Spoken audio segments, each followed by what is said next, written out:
World war 3 की तैयारी, रूस के डर से कांपा जर्मनी, बंकर बनाने में झोंक रहा है करोड़ों यूरो। जर्मनी अगले 4 सालों में रूसी हमले की आशंका से 10 लाख लोगों के लिए बम प्रूफ बंकर्स बनाने जा रहा है।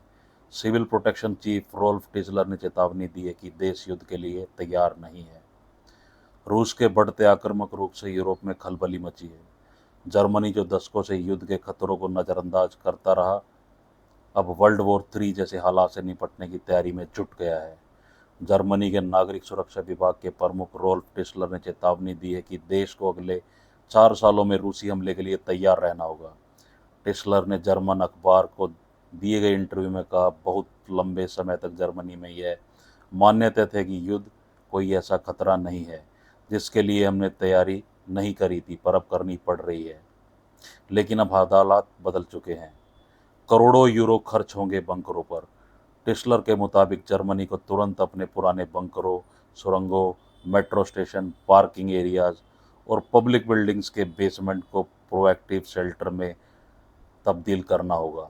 उनका लक्ष्य है कि जल्दी से कम 10 लाख लोगों के लिए सुरक्षित जगह तैयार कर ली जाए। फिलहाल जर्मनी में कुल 2000 कोल्ड वॉर के दौर के बंकर और प्रोटेक्टिव स्पेस है, लेकिन इनमें से केवल 580 ही काम करने की स्थिति में है। इनमें सिर्फ 4.8 लाख लोगों को शरण दी जा सकती है, जो कि जर्मनी की कुल आबादी का महज 0.5% हिस्सा है। टिस्लर का कहना है कि नए बंकर बनाना बहुत समय और पैसा मांगता है, इसलिए मौजूदा ढांचों को तुरंत तैयार करना होगा। इसके लिए इस गर्मी में एक विस्तृत प्लान पेश किया जाएगा। रूस के हमले का डर बढ़ा। यूक्रेन में रूस के युद्ध और हाल में बढ़े तनाव में जर्मनी के साथ साथ बाल्टिक देशों और पोलैंड में भी डर बढ़ गया है कि मॉस्को यूरोप में नई जंग छेड़ सकता है। अब जर्मनी इस खतरे को नज़रअंदाज करने की स्थिति में नहीं है, इसलिए बंकरों के साथ साथ देश में साइबर सुरक्षा और चेतावनी सिस्टम को भी अपग्रेड किया जा रहा है।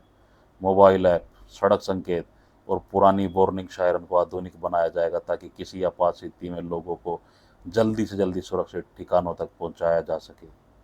फिनलैंड से तुलना।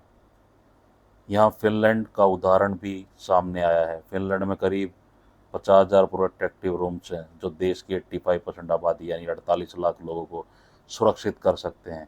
वहीं जर्मनी इससे अभी काफ़ी पीछे है। टिस्लर ने जर्मनी की सरकार से अपील की है कि इस योजना के लिए जरूरी फंड जल्द से जल्द उपलब्ध कराया जाए। भले ही संसद ने मार्च में जर्मनी के डेब्ट सीलिंग को सस्पेंड कर दिया है, जिससे अरबों यूरो के संसाधन उपलब्ध हुए हैं, लेकिन अभी तक नागरिक सुरक्षा योजनाओं के लिए कानूनी तौर पर कोई फंड नहीं दिया गया है। इन पैसों का बढ़िया हिस्सा सेना, सड़क, पुल और अन्य अहम ढांचों के निर्माण में लगाया जाएगा, लेकिन नागरिक सुरक्षा के लिए पर्याप्त फंड मिलना जरूरी है ताकि वर्ल्ड वॉर 3 जैसे हालात के लिए जर्मनी समय रहते तैयार हो सके।